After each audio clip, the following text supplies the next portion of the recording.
सोचिए, क्या सिर्फ 30 दिनों तक किया गया एक मामूली सा व्यायाम सच में किसी की ताकत और इरादों को बदल सकता है? चलिए आज इसी बारे में बात करते हैं। तो होता क्या है जब कोई 30 दिनों तक हर रोज एक हैंड ग्रिपर का इस्तेमाल करता है। देखिए, ये सिर्फ एक फिजिकल एक्सरसाइज नहीं है, बल्कि एक मेंटल जर्नी भी है। आइए इस सफर के हर मोड़ को करीब से देखते हैं। हर बड़े सफर की तरह इसकी भी शुरुआत एक छोटे से कदम से होती है। इस केस में वो है पहला निचोड़, वो पहला स्क्वीज, वो पल जब शरीर पहली बार इस नई चुनौती को महसूस करता है। और पता है सबसे हैरान करने वाली बात क्या है? शरीर का रिएक्शन कितना तेज होता है। मतलब पहले ही दिन सिर्फ 20 से 30 बार दबाने के बाद ही हथेलियों में जलन होने लगती है, उंगलियां सुन पड़ने लगती हैं और ऐसा लगता है जैसे पकड़ ढीली पड़ रही हो। ये एक इंस्टेंट फीडबैक है। तो जो शुरू में बस थोड़ी सी जलन थी ना, वो बहुत जल्दी एक बड़ी चुनौती बन जाती है।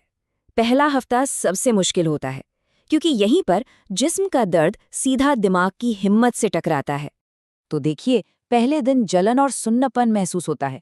तीसरे दिन तक कलाई में एक तेज दर्द उठता है और दिमाग में आवाजें आने लगती हैं कि बस अब छोड़ दो। लेकिन अगर कोई टिका रहे तो 7वें दिन तक कुछ कमाल होता है। पकड़ मजबूत लगने लगती है और एक्सरसाइज थोड़ी आसान हो जाती है। और यही वो तीसरा दिन है जहां असली लड़ाई शुरू होती है। और ये लड़ाई जिस्म से नहीं, दिमाग से होती है। दिमाग बहाने बनाता है, कहता है आज मत कर। यही वो पल है जहां विल पावर की असली परीक्षा होती है। लेकिन जैसे ही वो दिमागी दीवार टूटती है ना, बस वहीं से असली तरक्की दिखनी शुरू हो जाती है। ये वो फेज है जहां सारी मेहनत रंग लाने लगती है और दर्द की जगह ताकत का एहसास होने लगता है। मतलब फर्क देखिए कितना जबरदस्त है। जहां पहला हफ्ता इतना दर्दनाक और मुश्किल था, वहीं दूसरा हफ्ता आते आते वही काम आसान और मजबूत लगने लगता है। वो बढ़ती हुई ताकत सच में महसूस होती है। और ये जो नई ताकत आई है ना, ये सिर्फ महसूस करने के लिए नहीं है, इसका असर बाहर की दुनिया में भी दिखने लगता है, दूसरों के साथ इंटरैक्शन में भी। दिन 14 यानी पूरे 2 हफ्ते, ये इस सफर में एक बहुत बड़ा मील का पत्थर है। इस मोड़ पर आकर न सिर्फ खुद को नतीजे महसूस होते हैं, बल्कि दूसरे लोग भी उन पर गौर करना शुरू कर देते हैं। अब जब कोई किसी से हाथ मिलाता है तो सामने वाले को पकड़ में वो फर्क, वो ताकत महसूस होती है। साथ ही उंगलियों पर कंट्रोल भी कमाल का हो जाता है। और अब हम पहुंच गए हैं इस 30 दिन के सफर के आखिरी पड़ाव पर। ये वो मंजिल है जहां पलटकर देखने पर पता चलता है कि ताकत और सोच दोनों में कितना बड़ा बदलाव आया है।